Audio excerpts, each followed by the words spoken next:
Students आइए देख लेते हैं ये इंपॉर्टेंट पॉइंट्स क्या हैं और कैसे आपको ये सफलता की ओर ले जाएंगे। सबसे पहली चीज़ होती है रिटन प्लान। आपके पास में किसी भी चीज़ के लिए रिटन प्लान होना चाहिए। आप किसी भी गवर्नमेंट एग्जाम की तैयारी कर रहे हैं, पेन और जो रजिस्टर है आपके पास में वो होना चाहिए। जब से आपने ये ठाना है कि आपको एग्जाम देना है, आपको ये गोल क्रैक करना है, तब से लेके जब तक कि आपका सिलेक्शन नहीं हो जाता है, वो चीज़ आपके पास रहनी चाहिए, खोना नहीं चाहिए कि अरे इधर रख दिया, फिर से नया बना लेते हैं, ये हो जाएगा, वो हो जाएगा। ये सारे एक एक्सक्यूज़ेज़ होते हैं, इसके अलावा कुछ नहीं होते हैं। और जो एयर में आप बनाते हैं कि अरे आज हमने ये कर लिया, कल हम भूल गए हमने क्या गोल सेट किया था, तो ये चीज़ बिल्कुल गलत है। इसलिए हमेशा चीज़ों को पेन डाउन करें, जो टारगेट आपने बना रखा है, उसको आप ज़रूर लिखें और अपना एक कायदे से प्लान बनाएँ। ठीक है, सबका प्लान वेरिएट करता है, उसके लाइफ़स्टाइल के अकॉर्डिंग, उसके शेड्यूल के अकॉर्डिंग, उनके जिस तरीके से उनका डेली का रूटीन है उसके अकॉर्डिंग। दूसरी बात, शॉर्ट टारगेट। जब भी हम देखते हैं किसी भी सिलेबस को, अगर यहाँ पे देखिए मैं अभी इसी कोर्स की बात करूँगी, टीजीटी, पीजीटी हो या एलटी हो, अरे सिलेबस तो बहुत ज़्यादा है, ये बुक तो बहुत ज़्यादा है। तो यहाँ पे आपको हमेशा डीकंस्ट्रक्शन की थ्योरी अप्लाई करनी चाहिए, जो कि जैक्स डेरिडा ने दी है। ये सबसे अच्छी बात ये है कि किसी भी चीज़ को ब्रेक करके आप बहुत अच्छे से उस चीज़ को अचीव कर सकते हो। ज़रूरी नहीं है कि आप एक साथ 100 का टारगेट बनाओ, एक साथ आप सारी बुक को ख़त्म करना चाहो। एक साथ जब आप होल में किसी चीज़ को लेके चलोगे तो वो हमेशा आपको बड़ी ही लगेगी। इसलिए इसको आप अलग-अलग पार्ट्स में डिवाइड कर दो। डिवाइड से मतलब ये नहीं है कि अब उठा के आप बुक को फाड़ने लग जाएँ। उस बुक को अलग-अलग चीज़ों में डिवाइड कर दीजिए। उसमें आप कोई भी पेपर लगा सकते हो या फिर आप डेली टू डेली अपने प्लानर में लिख सकते हो कि इतने पेज का टारगेट आज मेरा है या फिर इतने टॉपिक का मेरा टारगेट है, उसे मुझे अचीव करना है। छोटे टारगेट बनाएँगे, जल्दी अपने गोल तक पहुँचेंगे। बड़े-बड़े टारगेट लेंगे, कंप्लीट नहीं होंगे, उससे आपको नर्वसनेस होगी, होपलेसनेस होगी, कहीं न कहीं आपका कॉन्फिडेंस जो है डगमगाएगा। इसलिए कॉन्फिडेंस गेन करने के लिए आप इस चीज़ को करिए। आज मान लीजिए एक एग्ज़ाम्पल ले लेते हैं, आज आपने 1 टू 30 पेजेज़ का टारगेट रखा, पेजेज़ का रखिए या टॉपिक का रखिए, आपके ऊपर डिपेंड करता है। 1 टू 30 का रखा, ये जब आप कंप्लीट कर लेंगे तो आपको लगेगा आपका कॉन्फिडेंस भी रेज़ होगा, क्लैरिटी भी आएगी चीज़ों में और कांसेप्ट्स भी क्लियर होंगे। फिर आपको लगेगा नहीं, मैं इसको रेज़ करके 40 कर सकता हूँ, 50 कर सकता हूँ, 60 कर सकता हूँ, ठीक है? इसलिए मैंने बोला है शॉर्ट टारगेट रखिए, जिससे ना तो नर्वसनेस हो, ना ही आपका कॉन्फिडेंस लूज़ हो। दूसरी चीज़, रेगुलैरिटी टुवर्ड्स स्टडी आवर्स। अब यहाँ पे स्टडी आवर्स का मतलब लेते ही स्टूडेंट ये सोच लेते हैं, अरे उसने क्रैक किया था, उसने 12 घंटे की पढ़ाई की थी तो मैं भी 12 घंटे की करूँ। ठीक है, वो जब तक नहीं करूँगा तब तक कंप्लीट नहीं होगा। स्टडी आवर्स से अधिकतर एस्पिरेंट्स यही समझते हैं, लेकिन ये सबसे बड़ा मिथ होता है। स्टडी आवर्स का मतलब होता है जिस तरीके से आपकी बॉडी, आपका शेड्यूल एक्सेप्ट कर रहा है चीज़ों को, वो स्टडी आवर्स होते हैं। कितने घंटे आपको पढ़ाई में देना है वो इम्पोर्टेंट नहीं है। ज़रूरी नहीं है कोई दूसरा अगर 2 घंटे में किसी चीज़ को कंप्लीट कर रहा है, तो आप भी 2 घंटे में करो। ज़रूरी है? नहीं है। हो सकता है आप 1 ही घंटे में कर लो और हो सकता है आप आधे घंटे में कर लो। इसलिए स्टडी आवर को काउंट मत करिए, अपने सिलेबस की स्पीड को काउंट करिए, कितना उसका कंप्लीशन हो रहा है उस चीज़ को काउंट करिए, कितना आप अपने टारगेट को अचीव कर पा रहे हैं। किसी को कॉपी कैट करने की कोशिश बिल्कुल मत करो। Be yourself, you are you. Please don't compare yourself with anyone. किसी से खुद को कंपेयर मत करिए। हर इंसान, as all 5 fingers are not equal, सबकी स्ट्रैटेजी, सबका ब्रेन सेम नहीं होता, ठीक है? इसलिए स्टडी आवर्स अपने खुद तय करिए, किसी को देख के 12 या 15 या 14 घंटे मत करिए। जिस दिन आप कंसिस्टेंसी के साथ सारे पॉइंट्स फॉलो करेंगे, आपको खुद को दिखाई देने लग जाएगा कि 1-2 घंटे की या 3-4 घंटे की पढ़ाई से कुछ होना नहीं है। आप खुद तय कर लेंगे कि कितने घंटे की पढ़ाई आपके लिए ज़रूरी है, ठीक है? तो लेकिन उसमें एक रेगुलैरिटी होनी चाहिए। भले से 1 घंटा एक दिन में कम हो जाए किसी ना किसी रीज़न से, क्योंकि you never know what's going to happen. तो लेकिन वो रेगुलैरिटी रहनी चाहिए। 3 की बजाय 2 घंटे पढ़िए, वो हो सकता है।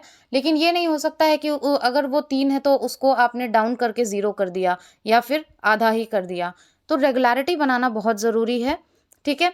फिर read your brain. Read your brain मैंने इसलिए बोला, यहाँ पे रीड योर ब्रेन से मतलब मेरा आपको अपने दिमाग की पहचान करना है। भई अब ये ब्रेन है, इस ब्रेन की हम पहचान कैसे करेंगे? पहचान से मेरा मतलब सिर्फ़ इतना सा है कि ये जो आपका ब्रेन है, हर इंसान को अलग-अलग तरीके से चीज़ें समझ में आती है। आप भी रीड करने की कोशिश करिए कि क्या ऐसी चीज़ है, कौन-सा ऐसा मेथड है, कौन-सी ऐसी मेथोडोलॉजी है, जिससे आप चीज़ों को जल्दी लर्न कर पा रहे हैं, कैच कर पा रहे हैं, ग्रास्प कर पा रहे हैं। सबका ब्रेन अलग अलग तरीके से वर्क करता है, कोई रटाफिकेशन करता है, कोई अपने कंसेप्ट क्लियर करता है, कोई एमसीक्यूज पैटर्न से ज़्यादा समझता है। तो अपने ब्रेन को समझिए, कोई पिक्टोरियल फॉर्म में समझता है। अब आपका ब्रेन किस फॉर्म में किस चीज़ को एक्सेप्ट कर रहा है वो जानना बहुत ज़रूरी है। सिर्फ अंधेरे में तीर चलाने से काम नहीं चलेगा। इन पॉइंट्स पे अगर आपने काम कर लिया, यकीन मानिए आपकी ज़िंदगी बदल जाएगी, आपका पढ़ने का तरीका बदल जाएगा, सबसे बड़ी बात नज़रिया बदल जाएगा। और जब आपका नज़रिया बदल जाएगा तो टारगेट आपका कंप्लीट होगा ही होगा। ठीक है? इसलिए अपने ब्रेन को रीड करिए, दूसरे के ब्रेन के हिसाब से बिल्कुल मत चलिए। Note making is very important. बहुत लोग होते हैं, उन्हें लिखने से प्रॉब्लम होती है, लेकिन मेरा सजेशन ये है, आप जितना ज़्यादा लिखेंगे चीज़ों में क्लैरिटी उतनी आएगी, उतनी आपकी प्रैक्टिस होगी। ठीक है, ऑब्जेक्टिव फॉर्म होता है आपका एग्जामिनेशन ये, लेकिन नोट मेकिंग करना बहुत ज़रूरी है। इससे आपकी जो कॉम्प्रिहेंसिव पावर होती है और जो चीज़ों को एलैबोरेट करके लिखने की आदत होती है वो बढ़ती है। आपको समझ में आता है कि चीज़ें आपको किस तरीके से समझ में आ रही है।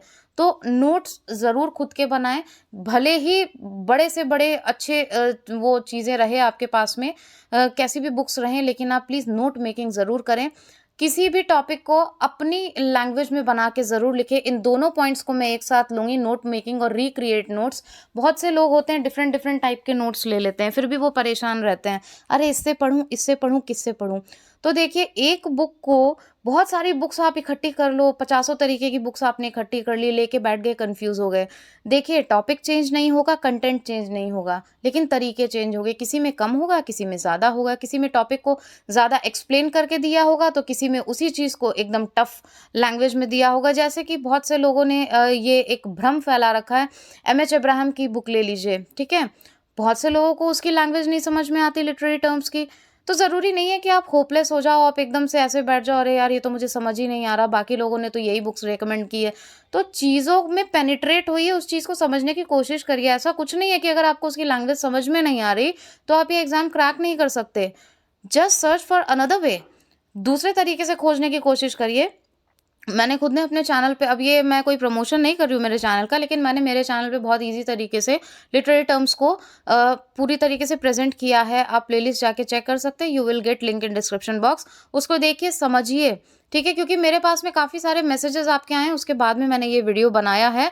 और मैं गारंटी के साथ कहती हूँ कि अगर ये चीज़ आपने ध्यान से सुन ली तो कभी भी आपको इस एग्ज़ाम को क्रैक करने में प्रॉब्लम नहीं आएगी। तो उनको देखिए कि कैसे इतनी टफ चीज़ों को मैंने ईज़ी बना कर के प्रेज़ेंट किया है, बहुत शॉर्ट नोट्स में और एकदम टू द पॉइंट। तो वही चीज़ आप भी करने की कोशिश करिए। जहाँ ना समझ में आए, कमेंट बॉक्स हमेशा आपके लिए, आप इंटरैक्ट कर सकते हो, मैं देखूँगी, उसके बाद ज़रूर वीडियो बनाऊँगी। ठीक है? तो नोट्स को ज़रूर रिक्रिएट करिए। वर्ल्ड्स बेस्ट इंस्टीट्यूशन के आपके पास नोट्स हो, लेकिन आपसे बेस्ट इंस्टीट्यूशन आपके लिए नहीं हो सकता। आप खुद में एक पूरा इंस्टीट्यूशन हो। जिस दिन आपने खुद से सेल्फ एफर्ट करना चालू कर दिया ना, उस दिन सारी चीज़ें सॉल्व हो जाएगी। इसलिए कैसे भी नोट्स आपको मिले, उनको रिक्रिएट ज़रूर करो। यकीन मानिए, that will create wonder for you. Self evaluation, देखिए कई बार क्या होता है, हम फ्लो में पढ़ते जाते हैं, पढ़ते जाते हैं, पढ़ते जाते हैं, ठीक है? सेल्फ इवैल्यूएशन और यहाँ पे यहाँ पे सेल्फ इवैल्यूएशन और दूसरा जो पॉइंट है मेरा एमसीक्यू प्रैक्टिस, ये दोनों मैं एक साथ लूँगी।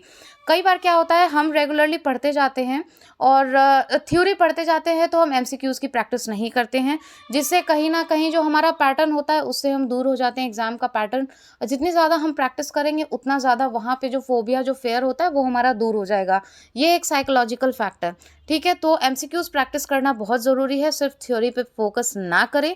टॉपिक कंप्लीट करने के बाद एमसीक्यू उसके ज़रूर आप अटेम्प्ट करें। सेम इसी पैटर्न पे मैं यहाँ पे वीडियोज़ भी डालती हूँ। पहले मैं लाइन बाय लाइन आपको किसी भी, चाहे वो एसे हो, चाहे वो पोएम हो, वो एक्सप्लेन करती हूँ। उसके बाद में मैं उसके विद नोट्स आपको वीडियोज़ अवेलेबल कराती हूँ। आप वर्ड्सवर्थ की जितनी भी पोएम्स हैं, उठा करके देख सकते हो किस तरीके से मैंने एक्सप्लेन किया है, और एकदम ऑथेंटिक एग्ज़ाम ओरिएंटेड कंटेंट मैंने प्रोवाइड कराया है आपको। लेकिन जाके सर्च करना पड़ेगा, थोड़ी-सी मेहनत तो आपको भी करनी पड़ेगी। सेल्फ इवैल्यूएशन ये होता है कि खुद को आप रोज़ आईने में उतारें। कैसे? अब वो आप पे डिपेंड करता है, आप 2 दिन में, वीकली, जैसे खुद को जज करना चाहे करें, लेकिन आपसे ज़्यादा आपको कोई और नहीं जान सकता। दूसरा आपको क्या बताएगा कि आपको कितना आता है, कितनी तैयारी है, कितनी नहीं है। आप खुद से खुद को देखो यार, आप जस्टिफाई कर रहे हो या नहीं कर रहे हो। हमेशा अपने आप को सेल्फ इवैल्यूएट करो और अपने आप को ग्रेड करो। सेल्फ ग्रेडिंग करो, आप अपने आप को ग्रेड दो। अगर 0 मिल रही है तो 0 ग्रेड दो, अगर 5 ग्रेडिंग मिल रही है तो 5 ग्रेड दो, ठीक है? आपको खुद को पता चलेगा। आप तैयारी नहीं कर रहे हो, आपको वो गिल्ट अंदर से खा जाएगा कि मेरे तो इतनी कम ग्रेडिंग हो रही है, मैंने तो कुछ पढ़ा ही नहीं, इसका मतलब it means I am just wasting my time. तो बहुत ज़रूरी है सेल्फ इवैल्यूएट करना खुद को, उससे आपको पता चलेगा कि आप कितना टाइम डिवोट कर रहे हैं, आप अपने टारगेट के लिए कितने ज़्यादा सीरियस हैं। सीरियसनेस बहुत इंपॉर्टेंट है। प्रायोरिटी सेट करना बहुत इंपॉर्टेंट है। प्रायोरिटी मतलब मेरी फर्स्ट प्रायोरिटी मेरा टारगेट है, मेरा गोल है। ये चीज़ मैं हाउस मेकर्स से भी बोल रही हूँ। मुझे पता है बहुत सारी रिस्पॉन्सिबिलिटीज़ होती हैं, उस पे मैं अलग से आपके लिए वीडियो लेकर आऊँगी। आपकी सबकी रिक्वेस्ट मेरे पास में अलग से है, उस टॉपिक पे भी आपके पास वीडियो आएगा। लेकिन तब तक के लिए आप ये चीज़ एक बार समझने की कोशिश करिए।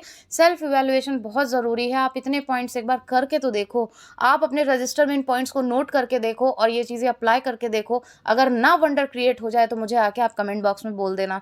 इसलिए आप खुद को ज़रूर मार्क्स दीजिए। ऐसे नहीं दे सकते हैं। जो टेस्ट सीरीज़ यहाँ पे चल रही है, डेली आपको फ्री ऑफ कॉस्ट मिलती है। ज़रूरी नहीं है कि कहीं पे जाके आप 5,000, 2,000, 3,000 के लिए परेशान हो और खोजते रहें और पैसा जुटाते रहें। बहुत मेहनत से पैसा आता है। फ्री ऑफ कॉस्ट आपको मिल रहा है। आप आइए चैनल पे देखिए और उन सीरीज़ को अटेम्प्ट करिए। आपको खुद पता चल जाएगा आपकी प्रिपरेशन कैसी है और कहाँ आपको इम्प्रूव करने की ज़रूरत है। ठीक है? गलतियों से जो हम सीखते हैं ना, वो सबसे बड़ी चीज़ होती है और वही हमें अपने टारगेट तक लेकर जाती है। पेपर पैटर्न, किसी भी एग्ज़ाम को देने से पहले सबसे ज़रूरी होता है उसके पेपर को रीड करना। आपने कोई भी तैयारी नहीं कर रखी, कुछ प्रिपरेशन नहीं कर रखी, नो मैटर। सबसे पहले आप उसके पेपर को उठाइए, उसके सिलेबस को पूरा डीपली स्टडी करिए। जो सिलेबस दिया रहता है टीजीटी पीजीटी का ऊपर से, वो सिलेबस नहीं होता है। उसके डीप में काफ़ी चीज़ें आपसे पूछी जाती है। अगर इसमें आपको कोई भी प्रॉब्लम है या फिर आप न्यू एस्पिरेंट है तो इस पे एक वीडियो बना हुआ है अलग से, बहुत अच्छे से मैंने डिटेल में एक्सप्लेन किया क्या क्या चीज़ें, क्या कहाँ से आपको पढ़नी है। सिर्फ वो 4 राइटर्स नहीं है और बहुत कुछ है उसके अंदर। ठीक है? तो पेपर पैटर्न को अच्छे से स्टडी करिए, समझिए। क्योंकि एक बार अगर आपने पेपर पैटर्न को समझ लिया और ये समझ लिया what is the examiners favourite corner question हमेशा कहाँ से पिकअप हो रहे हैं, किस तरीके से उनका पूछने का तरीका है, एग्जामिनर पूछना क्या चाह रहा है, क्या उनका फेवरेट एरिया बना हुआ है, तो फिर आपने समझ लीजिए गढ़ जीत ली, आपने सब कुछ कर लिया। इसलिए पेपर पैटर्न को समझना बहुत ही ज़्यादा ज़रूरी है। उससे भी बड़ा फैक्टर आता है सोशल मीडिया। हाँ, एक पॉइंट इसमें मैंने मिस कर दिया है, जो प्रीवियस ईयर के पेपर्स होते हैं, उनको ज़रूर सॉल्व करिए, उनसे आपको काफ़ी आइडिया लग जाएगा। पेपर पैटर्न स्टडी करने में थोड़ा-सा टाइम ज़रूर लगता है, लेकिन आप कहोगे तो मैं इस पे आपके लिए सेपरेटली एक वीडियो बना दूँगी, लेकिन आप खुद भी स्टडी कर सकते हो और उसको पहले समझिए तब तैयारी शुरू करिए। सोशल मीडिया ठीक है, नॉलेज देता है, हमारी हेल्प भी करता है, लेकिन इसका सही यूज़ आपको आना चाहिए। इस पे भी वीडियो ऑलरेडी मैं बना चुकी हूँ कि किस तरीके से आप यूट्यूब से पढ़ाई करें, ठीक है? तो वो वीडियो आपको काफ़ी हेल्प करेगा, आप जाके चेक कर सकते हैं। सोशल मीडिया देखिए, अगर मैं आपको रियलिटी बताऊँ, आज तक मेरा एफबी पे कोई अकाउंट नहीं है। आज तक मेरा ट्विटर पे कोई अकाउंट नहीं है। कोई इंस्टा मैं यूज़ नहीं करती हूँ। व्हाट्सएप पे एकदम लिमिटेड कॉन्टैक्ट्स हैं। आज से नहीं है, बहुत पहले से ये चीज़ है। बस व्हाट्सएप है मेरे पास में और मैंने ना कोई ग्रुप्स बना रखे हैं इस टाइप के, ना मैं इन चीज़ों पे एक्टिव हूँ। कहीं पे भी आपको कुछ भी नहीं मिलेगा। क्यों?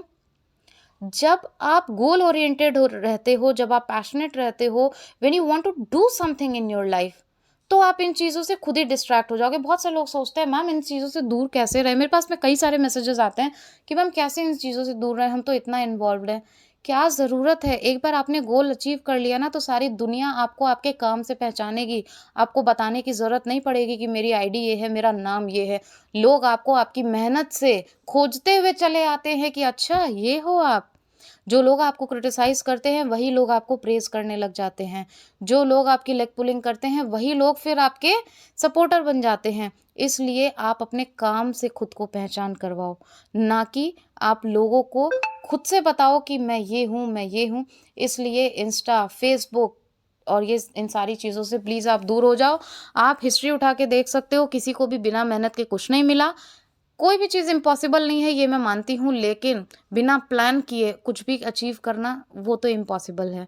आपको एक परफेक्ट प्लान चाहिए, सेल्फ एफर्ट डालना पड़ेगा, मेहनत करनी पड़ेगी। कोई आपको पका-पकाया नहीं देगा कि आप लर्न करके चले जाओ और क्रैक कर लो। लेवल बढ़ चुका है एग्ज़ाम का। सोशल मीडिया से आपको दूर रहना ही रहना पड़ेगा। रेयरली मैं कोई सी मुझसे ऐसा नहीं है, ये डिजिटलाइज़ेशन का टाइम है, मुझसे भी लोग पूछते हैं कि मैम आप क्यों नहीं हैं फ़ेसबुक पे? तो मेरा सीधा-सा आंसर होता है मेरे पास में टाइम नहीं है। अगर आप अच्छी चीज़ों में बिज़ी हो, तो वाक़ई में इन चीज़ों में वेस्ट करने के लिए आपके पास में टाइम नहीं होगा। ठीक है? और अभी आपकी पढ़ाई से, आपके गोल से ज़्यादा इम्पोर्टेंट एफबी है, ये बात मेरे गले से नीचे नहीं उतरती। ये बात मेरे समझ से बाहर है कि क्या इंस्टा पे इतना ज़रूरी है एक्टिव रहना, क्या एफबी, ट्विटर ये सब चीज़ें इतना ज़रूरी है आपके लिए? आपके गोल से ज़्यादा ज़रूरी है, ये आप खुद डिसाइड करो, खुद से ये क्वेश्चन कर लो और आज ही बहुत बड़ा कट लगा दो इन चीज़ों पे, इसको बिल्कुल से क्रॉस कर दो। सबसे बड़ी बात, नेगेटिव लोगों से एकदम दूर हो जाइए। अगर वो नेगेटिविटी थोड़ी-सी भी देते हैं, कह दो भाई please stay away. Straight away बोल दो भाई स्टे अवे, मुझे नहीं चाहिए नेगेटिविटी।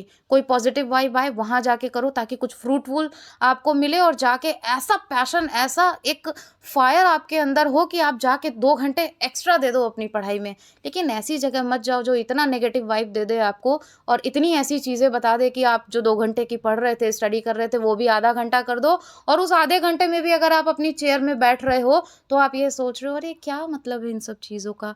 जी हाँ, इसी तरीके से लोग इफ़ेक्ट करते हैं आपको। इसलिए पूरी ये जो वीडियो है ना, इसका सिर्फ़ एक ही फंडा है, आपको एक राइट ट्रैक पे चलाना, एक अच्छा एक्सपीरियंस शेयर करना। If I can help somebody, if I can mould someone, then this is the biggest part of my life. इसलिए प्लीज़ सोशल मीडिया से अपना जब तक गोल अचीव ना कर लो, दूर रहो। बाद में सारा सोशल मीडिया आपको खुद खोज लेगा, आपको खुद बताएगा और आप खुद बताने में आपको मज़ा आएगा। Trust me, life will change automatically when you are going to achieve your goal. When you will achieve your goal, आप सब लोग, सबके सारे लोग आप लोगों को जानने लग जाएंगे, आपको पूछने लग जाएंगे। तो कुछ ऐसा करिए, इसलिए सीरियस हो जाइए and start working. If you have any of the question, then please do comment in comment box and don't forget to give your feedback about the videos I upload daily. And test series को ज़रूर follow करिए, self evaluation में उसको आपको help होगी। और किसी भी तरीके का अगर आप टॉपिक पे कोई वीडियो चाहते हैं तो प्लीज़ अपना सजेशन ज़रूर दीजिएगा। Thank you so much for watching and giving your precious time. Have a good day.